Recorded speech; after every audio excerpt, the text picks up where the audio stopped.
ایک دن سب کچھ ختم ہو جائے گا، اور ایسا ہونا بھی چاہیے، اس لیے کہ ہر آغاز کا ایک انجام ہوتا ہے، ہر ابتدا کی ایک انتہا ہوتی ہے۔ جس چیز پر زندگی آتی ہے اس پر موت کا آنا بھی لازم ہے۔ ہم اپنے آس پاس اس کی بہت سی نشانیاں دیکھتے رہتے ہیں۔ کائنات میں بہت سے دلائل بکھرے ہوئے ہیں جو ہمیں یقین دلاتے ہیں کہ ایک دن یہ سب کارخانہ بند ہو جائے گا، ختم ہو جائے گا، یہ دنیا فنا ہو جائے گی۔ وہ وقت قرآن پاک کے الفاظ میں زمین و آسمان پر بہت بھاری ہوگا، اور اس بھاری وقت کے آنے سے پہلے دنیا میں کچھ علامات نمودار ہوں گی۔ تو آج چند ایک احادیث آپ کی خدمت میں پیش کروں گی جو قیامت کی نشانیوں کے بارے میں ہیں۔ اس سے ایک تو ہمیں اپنے عمل کا جائزہ لینے کا موقع ملے گا، دوسرے ان سے یہ بات سامنے آتی ہے کہ نبی صلی اللہ علیہ وسلم کی باتیں کتنی سچی باتیں تھیں۔ وہ لوگ جو حدیث کا انکار کرتے ہیں یا احادیث کا مذاق اڑاتے ہیں، وہ ان احادیث کی روشنی میں آج کے حالات کو دیکھ سکتے ہیں کہ آپ صلی اللہ علیہ وسلم نے اللہ تعالی کی بھیجی ہوئی وحی کی روشنی میں جو باتیں فرمائیں آج وہ ہم اپنی آنکھوں سے دیکھ رہے ہیں۔ بہرحال اس وقت میرے سامنے حضرت ابو ہریرہ رضی اللہ تعالی عنہ کی حدیث ہے جسے ابن خزیمہ نے روایت کیا ہے۔ رسول اللہ صلی اللہ علیہ وسلم نے فرمایا، قیامت کی نشانیوں میں سے ہے کہ آدمی مسجد کے پاس سے گزرے گا مگر اس میں 2 رکعتیں ادا نہیں کرے گا۔ آج کتنے ہی لوگ ایسے ہیں کہ جن کے گھروں کے سامنے مسجدیں ہیں، وہ دن رات مسجدوں سے آوازیں سنتے ہیں لیکن مسجد کے اندر نہیں جاتے۔ نبی صلی اللہ علیہ وسلم کے زمانے میں اس بات کا تصور ہی نہیں تھا کہ کوئی شخص اپنے آپ کو مسلمان کہے اور پھر وہ نماز نہ پڑھے۔ اسی لیے ہم دیکھتے ہیں کہ منافقین ہر حال میں مسجد میں پہنچتے تھے، بلکہ انہوں نے اپنی ایک الگ مسجد بھی بنائی تھی یا مسجد نامی عمارت بنائی تھی۔ لیکن قیامت کے نزدیک مسجدوں کے پاس سے گزرنے والے مسجد نہیں جائیں گے۔ ایک اور حدیث میں آتا ہے، حضرت انس فرماتے ہیں رضی اللہ تعالی عنہ کہ اللہ کے رسول صلی اللہ علیہ وسلم نے فرمایا، لوگوں پر ایک ایسا دور آئے گا کہ ان میں اپنے دین کی حفاظت پہ صبر کرنے والا اس شخص کی مانند ہوگا جو آگ کے انگارے کو اپنی مٹھی میں تھامنے والا ہے۔ یعنی دین پر استقامت اور دین پر عمل اتنا مشکل ہو جائے گا بعض اوقات کہ جیسے ایک انگارہ ہاتھ میں لینا کہ انسان نہ لے سکے اور نہ پھینک سکے۔ ایک اور نشانی جو آپ صلی اللہ علیہ وسلم نے ہمیں بتائی وہ یہ کہ زمانہ قریب آ جائے گا، عمل میں نقص واقع ہوگا اور بخیلی پیدا ہو جائے گی، دل تنگ ہو جائیں گے۔ ایک اور حدیث میں آتا ہے کہ بخیلی کا عام ہونا قیامت کی نشانیوں میں سے ہے۔ آج آپ دیکھیں کہ بسا اوقات انسان کے پاس اللہ کی دی ہوئی بے شمار نعمتیں ہوتی، لیکن انسان ان نعمتوں میں کسی کو شریک نہیں کرتا۔ چھوٹی چھوٹی باتوں کو مائنڈ کر جانا، چھوٹی چھوٹی باتوں پہ ناراض ہو جانا، چھوٹی چھوٹی چیزوں کو حد سے زیادہ محسوس کر لینا، یہ سب کچھ شح کی وجہ ہی سے تو ہے، بخل کی وجہ سے ہی تو ہے۔ بخل صرف مال میں نہیں ہوتا، بخل تمام نعمتوں میں ہوتا ہے اگر ان میں اللہ کے دوسرے بندوں کو بطور شکر کے شریک نہ کیا جائے۔ ایک اور حدیث میں آتا ہے، مجموع الزوائد میں یہ حدیث روایت ہوئی ہے، رسول اللہ صلی اللہ علیہ وسلم نے فرمایا کہ لوگ سخت اور بخیل ہو جائیں گے، یعنی ان کے دل سخت ہو جائیں گے اور ان کے اندر بخل عام ہو جائے گا۔ ایک اور نشانی قیامت کی آپ صلی اللہ علیہ وسلم نے یہ بتائی کہ مساجد میں زیب و زینت بہت ہوگی، یعنی نمازی تو کم ہوں گے لیکن مسجدیں سجائی بہت جائیں گی۔ حضرت انس بن مالک کی روایت ہے، مسند احمد نے اس کو روایت کیا ہے، رسول اللہ صلی اللہ علیہ وسلم نے فرمایا، قیامت قائم نہیں ہوگی یہاں تک کہ لوگ مسجدوں میں فخر و مباحات کریں گے، یعنی مسجد کے بنانے میں، اس کے سجانے میں، اس کی آرائش میں ایک دوسرے کا مقابلہ کرنے لگیں گے. ایک اور حدیث میں آتا ہے کہ قیامت کی علامات میں سے ہے کہ لوگ مسجدوں کو سجایا کریں گے. یعنی اللہ تعالیٰ کو نماز پڑھ کے خوش کرنے کی بجائے مسجد بنا کے سجا کے خوش کرنے کی کوشش ہوگی. حضرت ابو الدرداء سے روایت ہے کہ جب تم لوگ مسجدوں کو سجانے لگو، قرآن کو مزین کرنے لگو تو تمہاری بربادی ہے. کیونکہ قرآن پاک پڑھنے کے لیے آیا، محض سجانے کے لیے نہیں. آج آپ دیکھیں کہ بسا اوقات ہم اسے پڑھتے کم ہیں، سمجھتے کم ہیں، اس کے مطابق زندگی نہیں بسر کرتے، لیکن خوبصورت انداز میں سنہری الفاظ میں لکھوا کر گھروں میں سجا دیتے ہیں. تو قرآن پاک سجانے کے لیے نہیں آیا، وہ تو ہدی للناس ہے، ساری انسانیت کی ہدایت کے لیے آیا ہے. لیکن ہم نے اس کا بس اتنا ہی فائدہ اٹھایا کہ اسے خوبصورت انداز میں لکھ کے تاکوں میں سجا دیا. اسی طرح ایک اور نشانی کہ انسان حلال حرام کی پرواہ نہیں کرے گا. رسول اللہ صلی اللہ علیہ وسلم نے فرمایا، صحیح بخاری کی روایت ہے، لوگوں پہ ایسا وقت ضرور آنے والا ہے کہ آدمی اس بات کی بالکل فکر نہیں کرے گا کہ جو مال اس نے حاصل کیا ہے وہ حلال ہے یا حرام ہے، یعنی کس ذریعے سے حاصل کیا ہے. ایک اور حدیث میں آتا ہے کہ قیامت سے پہلے سود پھیل جائے گا. ایک اور روایت میں آتا ہے کہ ہر شخص تک اس کا کچھ نہ کچھ غبار پہنچے گا. یعنی کچھ لوگ تو براہ راست اس میں انوالو ہوں گے اور کچھ لوگ انڈائریکٹلی اس سے متاثر ہوں گے. اسی طرح قیامت کی نشانیوں میں سے ایک اور نشانی دیگر امتوں کی مشابہت اور تقلید ہوگی. حضرت ابو سعید رضی اللہ تعالی عنہ سے روایت ہے، رسول اللہ صلی اللہ علیہ وسلم نے فرمایا، تم اپنی سابقہ امتوں کی ایک ایک بالشت اور ایک ایک گز میں اتباع کرو گے، یعنی چھوٹے سے چھوٹے معاملے میں اور بڑے سے بڑے معاملے میں ان کی پیروی کرو گے. حتیٰ کہ اگر وہ کسی سانڈے کے سوراخ میں داخل ہوئے ہوں گے، یعنی گوہ کے سوراخ میں، تو تم بھی ان کی پیروی کرو گے، اس سوراخ میں بھی گھسو گے.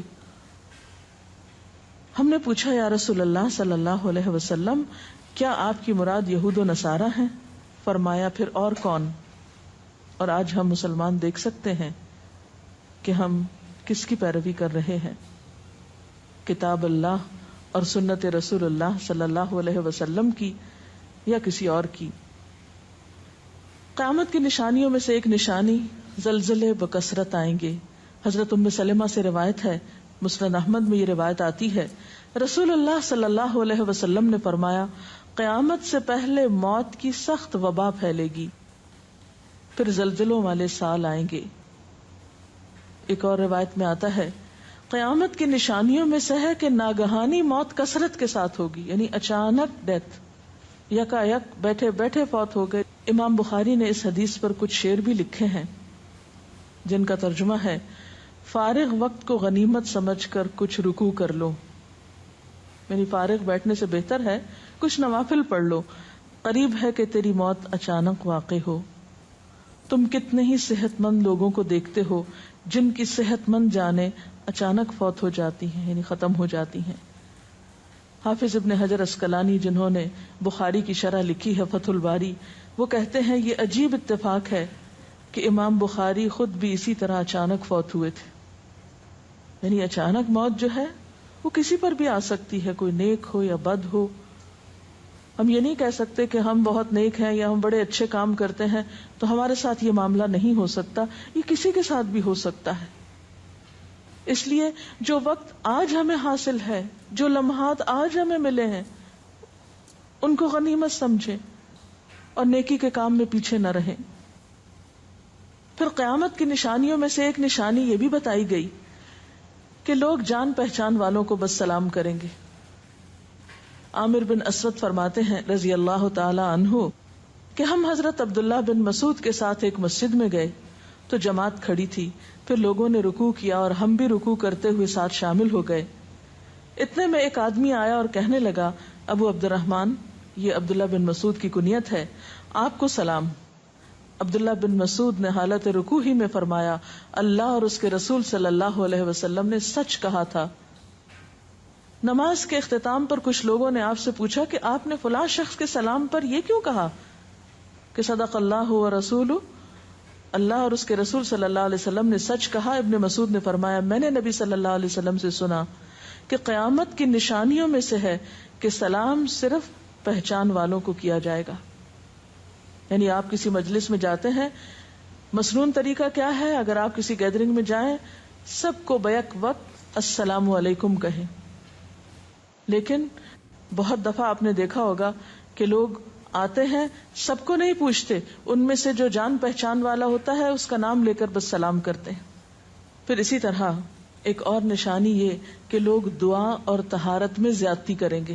حضرت سعد رضی اللہ تعالی عنہ سے روایت ہے، انہوں نے سنا کہ ان کا بیٹا اس طرح دعا کر رہا ہے، یا اللہ میں تجھ سے جنت کا سوال کرتا ہوں، اس کی نعمتوں کا سوال کرتا ہوں، اس کی رونقوں اور تر و تازگیوں کا سوال کرتا ہوں، وغیرہ وغیرہ، اور میں آگ سے تیری پناہ مانگتا ہوں، اس کی زنجیروں سے اور طوقوں سے پناہ مانگتا ہوں۔ تو حضرت سعد نے فرمایا تم نے اللہ تعالیٰ سے خیر کثیر کا سوال کیا ہے اور ضرر کثیر سے پناہ مانگی ہے، جبکہ میں نے رسول اللہ صلی اللہ علیہ وسلم سے سنا کہ ان قریب ایسے لوگ ہوں گے جو دعا میں زیادتی کریں گے۔ یعنی صرف یہ کہہ دینا کافی ہے کہ اللہ تو ہمیں جنت عطا فرما اور دوزخ سے بچا، اس کی بہت تفصیلات میں جانے کی ضرورت نہیں۔ جب جنت میں داخل ہو گئے تو سب کچھ نصیب ہو گیا، اور جب جہنم سے بچ گئے تو سب سے بچت ہو گئی۔ پھر آپ نے یہ آیت پڑھی اپنے رب سے عاجزی سے دعا مانگو، یقیناً وہ زیادتی کرنے والوں کو پسند نہیں کرتا۔ یعنی دعاؤں میں زیادتی اور اس قسم کی تفصیلات یہ پسندیدہ نہیں ہے۔ تمہیں یہی کافی تھا کہ تم یوں کہتے یا اللہ میں تجھ سے جنت اور ہر اس قول و عمل کا سوال کرتا ہوں جو جنت کے قریب کر دے، اور میں تیری پناہ چاہتا ہوں جہنم سے اور ہر اس قول و عمل سے جو جہنم کے قریب کرے۔ تو اتنا کہنا کافی تھا۔ پھر قیامت کی نشانیوں میں سے ایک نشانی آپ صلی اللہ علیہ وسلم نے یہ بھی بتائی کہ نااہل حاکم مقرر کیے جائیں گے۔ حضرت ابو ہریرہ سے روایت ہے کہ قیامت کی نشانیوں میں سے ہے کہ ذلیل اور کمینے لوگ نیک شریف لوگوں پر غالب ہو جائیں گے۔ کیوں ابن مسعود، کیا تم نے بھی یہ بات میرے محبوب صلی اللہ علیہ وسلم سے سنی ہے؟ ابن مسعود نے فرمایا ہاں رب کعبہ کی قسم۔ حضرت حذیفہ سے روایت ہے کہ قیامت اس وقت تک قائم نہ ہوگی جب تک کہ تم اپنے امام کو قتل نہ کرو گے، یعنی لوگ اپنے حاکموں کو مارنے لگیں گے اور اپنی تلواروں کے ساتھ آپس میں ہی لڑائی کرو گے، علاوہ ازیں تم میں سے بدترین لوگ تمہاری دنیا کے وارث ہو جائیں گے۔ اسی طرح قیامت کی نشانیوں میں سے ایک نشانی یہ بھی ہے، حضرت عبداللہ بن مسعود سے مروی ہے کہ رسول اللہ صلی اللہ علیہ وسلم نے فرمایا قیامت کے قریب صرف مخصوص لوگوں کو سلام کیا جائے گا، تجارت اس قدر پھیل جائے گی کہ عورت تجارت میں اپنے خاوند کا ہاتھ بٹائے گی، یعنی اتنا بزنس ہوگا کہ مرد سے اکیلے نہیں سنبھالا جائے گا، عورتیں اس میں شریک ہوں گی، رشتہ داری توڑی جائے گی، یعنی مال کثرت سے ہونے کے باوجود رشتہ داروں کا خیال نہیں رکھا جائے گا، جھوٹی گواہی دی جائے گی، حق چھپایا جائے گا، اور قلم کا ظہور ہو جائے گا، یعنی نشر و اشاعت خوب ہوگی، خوب لکھا جائے گا۔ ایک اور روایت میں آتا ہے کہ وقت مختصر ہو جائے گا۔ آج آپ دیکھیے ہر شخص وقت کی کمی کی شکایت کرتا ہے۔ حضرت ابو ہریرہ رضی اللہ تعالیٰ عنہ سے روایت ہے رسول اللہ صلی اللہ علیہ وسلم نے فرمایا قیامت قائم ہونے سے پہلے یہ نشانی ظاہر ہوگی کہ زمانہ قریب آ جائے گا، یتقارب الزمان، سال مہینے کی طرح، مہینہ ہفتے کی طرح، ہفتہ دن کی طرح، اور ایک دن ایک گھنٹے کی طرح، اور ایک گھنٹہ آگ کے شعلے کی طرح تیزی سے گزرنے والا ہو جائے گا۔ اور آج آپ دیکھیے کہ اللہ کے رسول صلی اللہ علیہ وسلم کی یہ بات کتنی سچ معلوم ہوتی ہے کہ ہر شخص وقت کی کمی کا شکار ہے، اور پتہ ہی نہیں چلتا ہفتہ گزر گیا، پتہ ہی نہیں چلتا مہینہ گزر گیا، پتہ ہی نہیں چلتا سال گزر گیا، پتہ ہی نہیں چلتا اتنی عمر گزر گئی، کل کی بات لگتی ہے۔ اور انڈائریکٹلی یہ اشارہ اس بات کی طرف کہ زندگی کی رفتار بہت تیز ہو جائے گی، یعنی فاسٹ لائف جس کو آپ کہتے ہیں اس کا شکار ہو جائے گا۔ ایک اور روایت میں آتا ہے کہ دنیا محبوب ہو جائے گی، موت سے نفرت ہو جائے گی۔ حضرت ابو ہریرہ سے روایت ہے رسول اللہ صلی اللہ علیہ وسلم نے حضرت ثوبان سے فرمایا اے صوبان، اس وقت تمہارا کیا حال ہوگا جب دوسری امتیں تم پر اس طرح ٹوٹ پڑیں گی جس طرح تم کھانے کے برتن پہ ٹوٹ پڑتے ہو۔ صوبان نے کہا، میرے ماں باپ آپ پہ قربان، اے اللہ کے رسول صلی اللہ علیہ وسلم، کیا اس وقت ہم تعداد میں کم ہو جائیں گے؟ فرمایا، نہیں، بلکہ تم کثرت میں ہوگے، لیکن اللہ تعالیٰ تمہارے دلوں میں وہن ڈال دے گا۔ صحابہ نے پوچھا، یا رسول اللہ صلی اللہ علیہ وسلم، وہن کیا چیز ہے؟ آپ نے فرمایا، دنیا سے محبت اور جہاد سے نفرت، اور ایک روایت میں آتا ہے دنیا سے محبت اور موت سے نفرت۔ اسی طرح نیک لوگ آہستہ آہستہ کم ہو جائیں گے۔ رسول اللہ صلی اللہ علیہ وسلم نے فرمایا، نیک لوگ یکے بعد دیگرے رخصت ہوتے جائیں گے، فوت ہوتے جائیں گے، فضول لوگ باقی رہ جائیں گے، بیکار، نکمے، جس طرح جو کا بھوسا یا ردی کھجور باقی رہ جاتی۔ اللہ تعالیٰ ان فضول لوگوں کی کچھ پرواہ نہ کرے گا، یعنی کوڑے کرکٹ کی طرح ہوں گے جن کی کچھ پرواہ نہ کرے گا کہ ان کو پھینک دیا جائے یا کاٹ دیا جائے یا کہیں جلا دیا جائے۔ ایسے لوگوں کی اللہ تعالیٰ کو کچھ بھی ضرورت نہیں ہوگی۔ حضرت عمرو بن شعیب اپنے والد سے اور اپنے دادا سے روایت کرتے ہیں، رسول اللہ صلی اللہ علیہ وسلم نے فرمایا، لوگوں پر ایک ایسا وقت آئے گا کہ ان کی خوب چھانٹی صفائی کی جائے گی تو فضول لوگ باقی رہ جائیں گے اور نیک لوگ ختم ہو جائیں گے۔ پھر آپ نے اپنے دونوں ہاتھوں کی انگلیوں کو آپس میں ملا کر فرمایا، اس طرح ان کے وعدے اور امانتیں خلط ملط ہو کر رہ جائیں گے اور وہ اختلافات کا شکار ہو جائیں گے، یعنی نہ ان میں وعدوں کا پاس ہوگا نہ امانتوں کی ادائیگی کا احساس ہوگا، اور وہ ایک ہی چیز جانیں گے اور وہ لڑائی جھگڑا، اختلافات، کیونکہ کوڑا کرکٹ ہے نا، کوئی وزن تو اس کا ہے نہیں، کوئی اصول تو ہے نہیں، کسی نیک کام میں استقامت تو ہے نہیں، بس جدھر کو پانی جا رہا ہے اس پہ بہ رہے ہیں، ہوا چل رہی ہے اس پہ اڑ رہے ہیں۔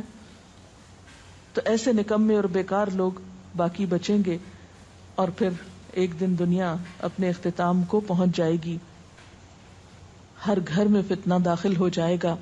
حضرت عوف بن مالک فرماتے ہیں کہ میں غزوہ تبوک کے موقع پر رسول اللہ صلی اللہ علیہ وسلم کی خدمت میں حاضر ہوا، جبکہ آپ اس وقت چمڑے کے ایک خیمے میں تشریف فرما تھے۔ آپ نے فرمایا، قیامت کی 6 نشانیاں گن لو، پھر ایک ایسا عام اور تباہ کن فتنہ ہوگا کہ عرب کا کوئی گھر بھی اس کی لپیٹ میں آنے سے محفوظ نہ رہ سکے گا۔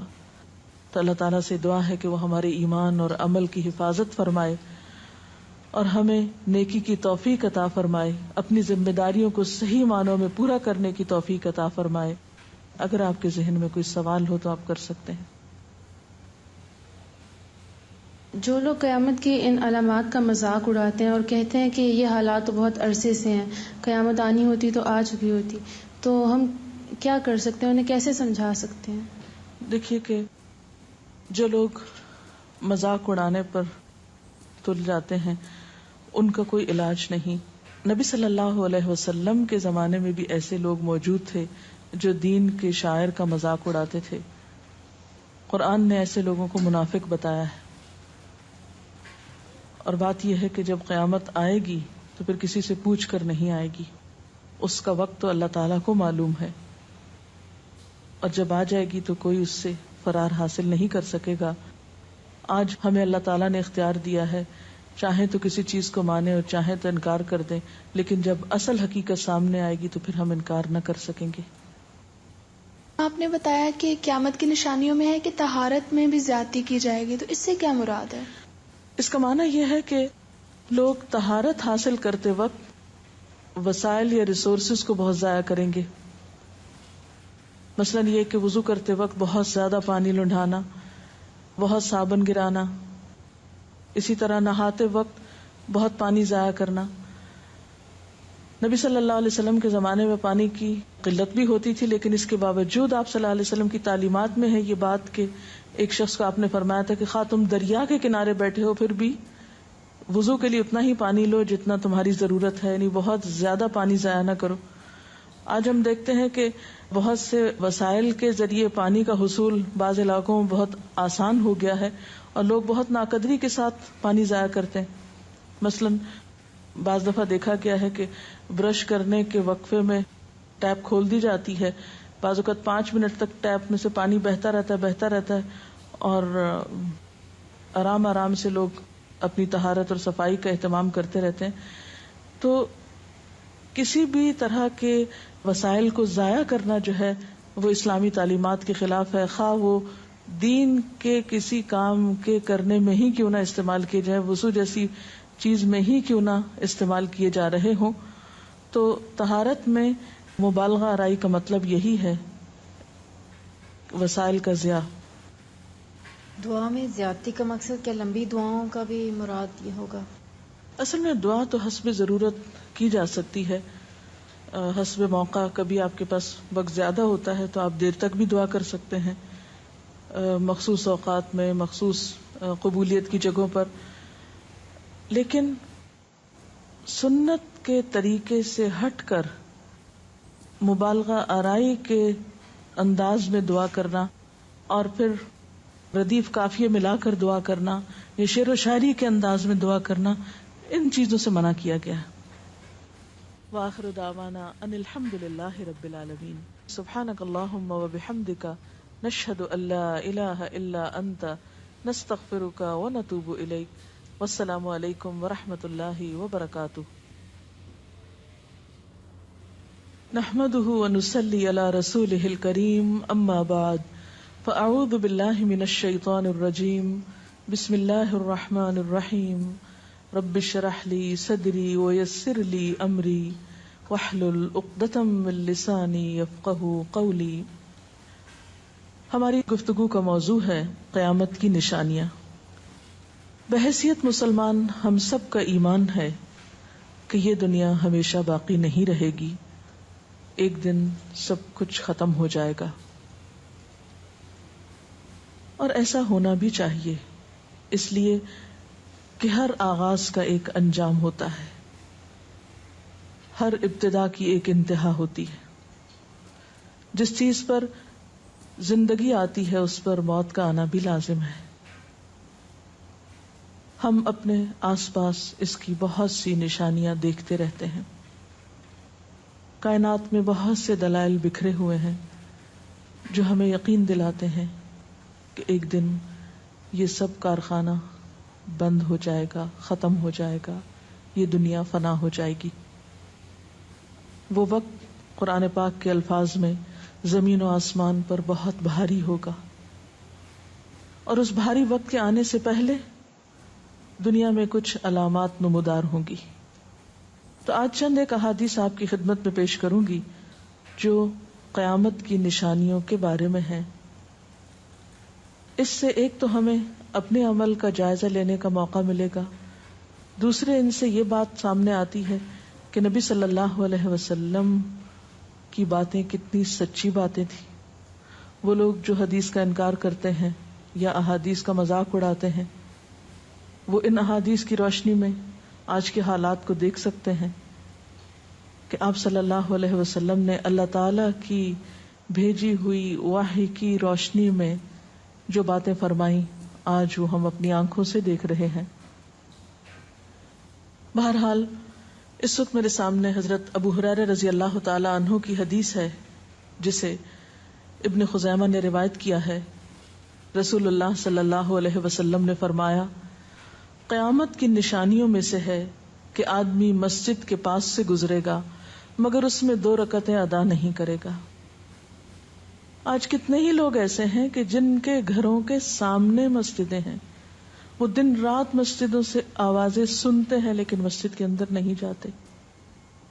نبی صلی اللہ علیہ وسلم کے زمانے میں اس بات کا تصور ہی نہیں تھا کہ کوئی شخص اپنے آپ کو مسلمان کہے اور پھر وہ نماز نہ پڑھے۔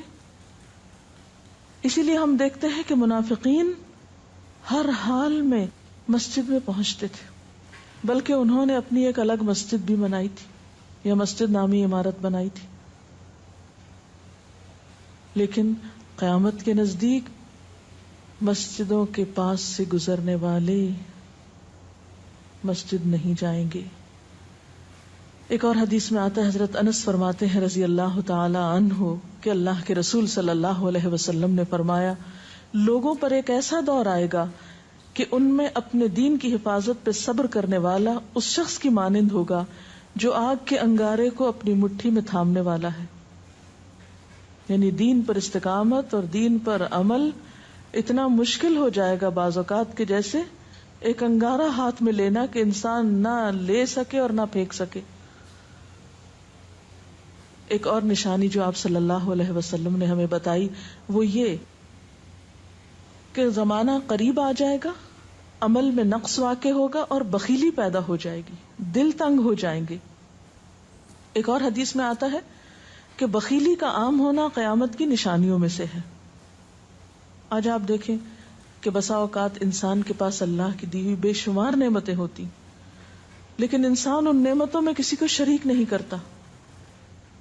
چھوٹی چھوٹی باتوں کو مائنڈ کر جانا، چھوٹی چھوٹی باتوں پہ ناراض ہو جانا، چھوٹی چھوٹی چیزوں کو حد سے زیادہ محسوس کر لینا، یہ سب کچھ شح کی وجہ ہی سے تو ہے، بخل کی وجہ سے ہی تو ہے. بخل صرف مال میں نہیں ہوتا، بخل تمام نعمتوں میں ہوتا ہے اگر ان میں اللہ کے دوسرے بندوں کو بطور شکر کے شریک نہ کیا جائے.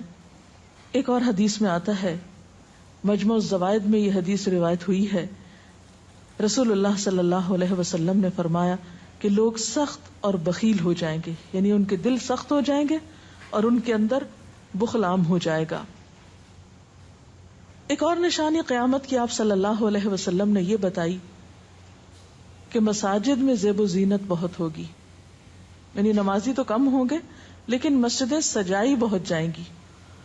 حضرت انس بن مالک کی روایت ہے، مسند احمد نے اس کو روایت کیا ہے، رسول اللہ صلی اللہ علیہ وسلم نے فرمایا قیامت قائم نہیں ہوگی یہاں تک کہ لوگ مسجدوں میں فخر و مباحات کریں گے، یعنی مسجد کے بنانے میں، اس کے سجانے میں، اس کی آرائش میں ایک دوسرے کا مقابلہ کرنے لگیں گے.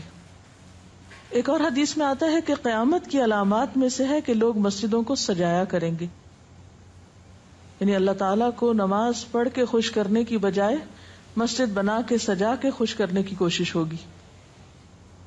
حضرت ابو الدرداء سے روایت ہے کہ جب تم لوگ مسجدوں کو سجانے لگو، قرآن کو مزین کرنے لگو تو تمہاری بربادی ہے، کیونکہ قرآن پاک پڑھنے کے لیے آیا، محض سجانے کے لیے نہیں.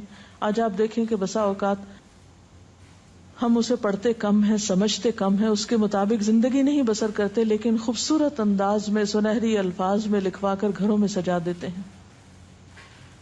تو قرآن پاک سجانے کے لیے نہیں آیا، وہ تو ہدی للناس ہے، ساری انسانیت کی ہدایت کے لیے آیا ہے، لیکن ہم نے اس کا بس اتنا ہی فائدہ اٹھایا کہ اسے خوبصورت انداز میں لکھ کے تاکوں میں سجا دیا. اسی طرح ایک اور نشانی کہ انسان حلال حرام کی پرواہ نہیں کرے گا. رسول اللہ صلی اللہ علیہ وسلم نے فرمایا، صحیح بخاری کی روایت ہے، لوگوں پہ ایسا وقت ضرور آنے والا ہے کہ آدمی اس بات کی بالکل فکر نہیں کرے گا کہ جو مال اس نے حاصل کیا ہے وہ حلال ہے یا حرام ہے، یعنی کس ذریعے سے حاصل کیا ہے. ایک اور حدیث میں آتا ہے کہ قیامت سے پہلے سود پھیل جائے گا. ایک اور روایت میں آتا ہے کہ ہر شخص تک اس کا کچھ نہ کچھ غبار پہنچے گا، یعنی کچھ لوگ تو براہ راست اس میں انوالو ہوں گے اور کچھ لوگ انڈائریکٹلی اس سے متاثر ہوں گے. اسی طرح قیامت کی نشانیوں میں سے ایک اور نشانی دیگر امتوں کی مشابہت اور تقلید ہوگی. حضرت ابو سعید رضی اللہ تعالی عنہ سے روایت ہے، رسول اللہ صلی اللہ علیہ وسلم نے فرمایا، تم اپنی سابقہ امتوں کی ایک ایک بالشت اور ایک ایک گز میں اتباع کرو گے، یعنی چھوٹے سے چھوٹے معاملے میں اور بڑے سے بڑے معاملے میں ان کی پیروی کرو گے، حتیٰ کہ اگر وہ کسی سانڈے کے سوراخ میں داخل ہوئے ہوں گے، یعنی گوہ کے سوراخ میں، تو تم بھی ان کی پیروی کرو گے، اس سوراخ میں بھی گھسو گے. ہم نے پوچھا، یا رسول اللہ صلی اللہ علیہ وسلم، کیا آپ کی مراد یہود و نصارہ ہیں؟ فرمایا، پھر اور کون؟ اور آج ہم مسلمان دیکھ سکتے ہیں کہ ہم کس کی پیروی کر رہے ہیں، کتاب اللہ اور سنت رسول اللہ صلی اللہ علیہ وسلم کی یا کسی اور کی. قیامت کی نشانیوں میں سے ایک نشانی زلزلے بکثرت آئیں گے.